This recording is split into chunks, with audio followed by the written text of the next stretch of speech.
Hello everyone, এই ভিডিওতে আমরা দেখব লিনিয়ার রিগ্রেশন সম্পর্কে। তো রিগ্রেশন মেনলি কি করে? রিগ্রেশন হচ্ছে ভেরিয়েবলসগুলোর মধ্যে রিলেশনশিপ শো করে। তো লিনিয়ার রিগ্রেশনে হচ্ছে আমাদের দুই দুই টাইপের ভেরিয়েবল থাকে, একটা হচ্ছে ইন্ডিপেন্ডেন্ট ভেরিয়েবল, একটা হচ্ছে ডিপেন্ডেন্ট ভেরিয়েবল।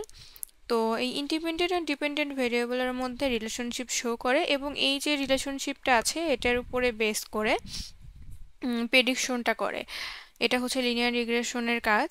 লিনিয়ার রিগ্রেশনের ইকুয়েশনটা এখানে লেখা আছে y equal to mx plus b। এখানে y হচ্ছে ডিপেন্ডেন্ট ভেরিয়েবল এবং x হচ্ছে ইন্ডিপেন্ডেন্ট ভেরিয়েবল।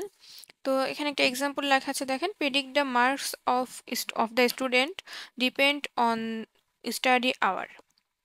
এখানে হচ্ছে মার্কসটা হলো y, মানে হচ্ছে ডিপেন্ডেন্ট ভেরিয়েবল, আর ইন্ডিপেন্ডেন্ট ভেরিয়েবল হচ্ছে স্টাডি আওয়ারটা, তার মানে এটা হচ্ছে এক্স, মানে স্টাডি আওয়ারের উপর ডিপেন্ড করে আমাদের প্রেডিক্ট করতে হবে মার্কটা। তো মার্ক হচ্ছে যেহেতু প্রেডিক্ট করতে হবে, সেহেতু এটা হচ্ছে ডিপেন্ডেন্ট ভেরিয়েবল, মানে যেটাকে আমি প্রেডিক্ট করতে হবে সেটা হচ্ছে আমার ডিপেন্ডেন্ট ভেরিয়েবলটা। আর এম কি? এই যে ইকুয়েশনে যে এমটা আছে, এমটা হচ্ছে স্লোপ অফ দ্য লাইন। তো স্লোপ অফ দ্য লাইন মানে আমাদের এক্স এর 1 ইউনিট পরিবর্তনের জন্য ওয়াই এ কতটুকু পরিবর্তন হবে। মানে এক্স আমি যদি 1 ইউনিট পরিবর্তন করি তাহলে হচ্ছে ওয়াই এ কতটুকু পরিবর্তন হবে, সেটাই হচ্ছে আমার এম। আর বি হচ্ছে ইন্টারসেপ্ট, এটা হচ্ছে ওয়াই এর ভ্যালু যখন হচ্ছে এক্স জিরো, মানে এক্স এর ভ্যালু যদি জিরো হয় তখন হচ্ছে ওয়াই এর যে ভ্যালুটা সেটাই হচ্ছে আমার ইন্টারসেপ্ট। আমরা একটা উদাহরণ দিই, সেটার উপরে বেস করে কিছু কাজ করে দেখাবো। তো ফার্স্টে একটা হচ্ছে প্রজেক্ট নিলাম, যে প্রজেক্টটা হলো কি, যে আমাদের পিৎজা প্রাইস প্রেডিক্ট করতে হবে। তো ফার্স্টের স্টেপটা হচ্ছে ডেটা কালেকশন। যে কোনো অ্যালগোরিদমের কাজ করার জন্য, মেশিন লার্নিং অ্যালগোরিদমের কাজ করার জন্য ফার্স্টে আমাদের হচ্ছে আসলে ডেটা কালেকশন করতে হবে। তো তারপর স্টেপ 2 হচ্ছে ক্যালকুলেশনগুলো করব। তারপরে হচ্ছে স্টেপ 3, মানে স্টেপ 3 হচ্ছে প্রেডিকশন। ক্যালকুলেশন বলতে আমি হচ্ছে ট্রেনিংটা বুঝাচ্ছি আর কি। আর স্টেপ 3 হচ্ছে প্রেডিকশন, যেটা হচ্ছে আসলে টেস্টিংটা। আর স্টেপ 4 হচ্ছে ভিজুয়ালাইজ করব ডেটাগুলো। তো সেটার জন্য আমরা কিভাবে করতে পারি এখন হচ্ছে দেখি। এখানে একটা এক্সাম্পল নিয়েছি, যে হচ্ছে পিৎজার ডায়ামিটার এবং হচ্ছে প্রাইস। তো পিৎজার ডায়ামিটার 8, 10, 12 এরকম নেওয়া হয়েছে এবং হচ্ছে এদের করেসপন্ডিং প্রাইসগুলো ডলারে এখানে লেখা আছে। তো এখানে কিছু ভ্যালু বের করে নিয়েছি এই টেবিলে। তো মিন এক্স মানে হচ্ছে 8, 10, 12, এই তিনটার ভ্যালুর হচ্ছে মিন হলো 10। তারপর হচ্ছে মিন ওয়াই মানে হচ্ছে 10, 13, 16, এই তিনটার মিন হচ্ছে 13। আর ডেরিভেশন এক্স মানে হচ্ছে আমাদের ফার্স্টে 8 থেকে 10 বিয়োগ করে -2 পেয়েছি, 10 থেকে 10 বিয়োগ করে 0, 12 থেকে 10 বিয়োগ করে আমরা হচ্ছে 2 পেয়েছি। তারপরে হচ্ছে ডেরিভেশন ওয়াই এ 10 থেকে 13 বিয়োগ করে -3, 13 থেকে 13 বিয়োগ করে 0, 16 থেকে 13 বিয়োগ করে 3। আর প্রোডাক্ট অফ ডেরিভেশন হচ্ছে আমাদের এই যে এই দুইটা ভ্যালুকে গুণ করে আমরা 6 পেয়েছি, এই দুটো ভ্যালুকে গুণ করে 0 পেয়েছি, এবং এই দুটো ভ্যালুকে গুণ করে আমরা হচ্ছে 6 পেয়েছি। এবং সাম অফ ডেরিভেশন মানে হচ্ছে আমাদের 6 প্লাস 0 প্লাস 6, এই তিনটা ভ্যালু যোগ করে আমাদের হচ্ছে 12 পেয়েছি। এবং square of derivation for x, x এর ডেরিভেশন ছিল আসলে এই তিনটা। তো 4 পেয়েছি হচ্ছে -2কে স্কোয়ার করে, এবং 0 পেয়েছি 0কে স্কোয়ার করে, এবং এই 2কে স্কোয়ার করে আমরা হচ্ছে এখানে 4 পেয়েছি। আচ্ছা, এই ভ্যালুগুলো আসলে আমি বের করলাম এই যে এই এই এম আর বির ভ্যালু আসলে বের করার জন্য। তো এম এর ভ্যালু বের করার জন্য ফর্মুলা কি? Sum of product of derivation by sum of square of derivation. Sum of product of derivation আসলে কোনটা? এই যে এটা, তার মানে হচ্ছে 12 হবে, এবং সাম অফ স্কোয়ার অফ ডেরিভেশন মানে হচ্ছে এই যে এই তিনটা ভ্যালু যোগ করে আমি পাচ্ছি হচ্ছে 8, তাহলে এটা হচ্ছে 1.5। তার মানে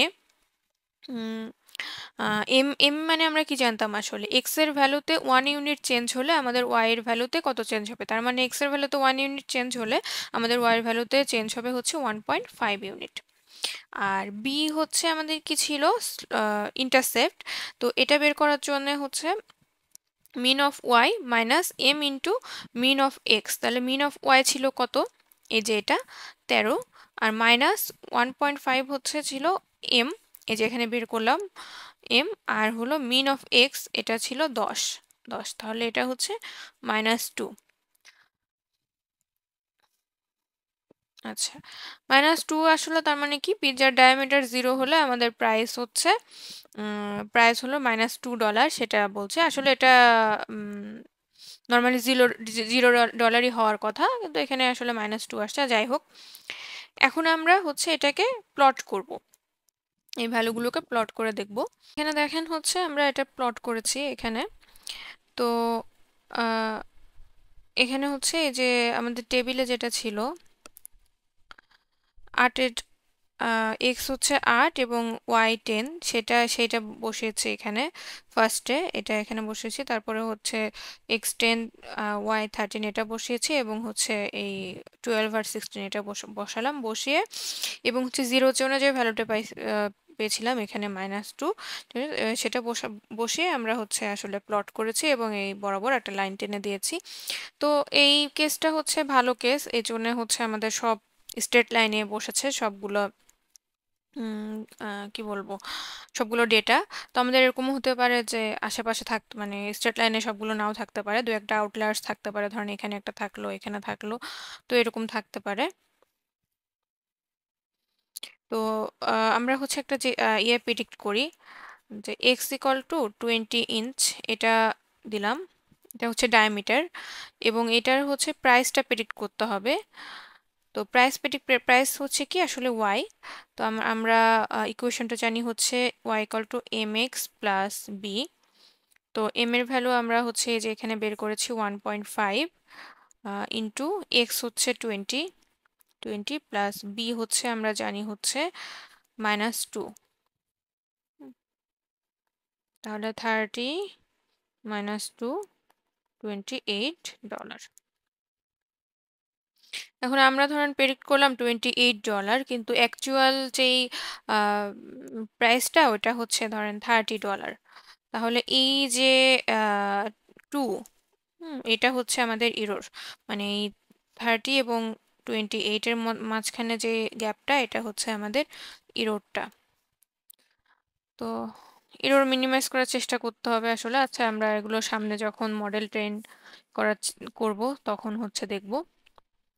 আচ্ছা, তাহলে আমরা এটা মোটামুটি বুঝতে পারলাম যে লিনিয়ার রিগ্রেশন কিভাবে কাজ করে।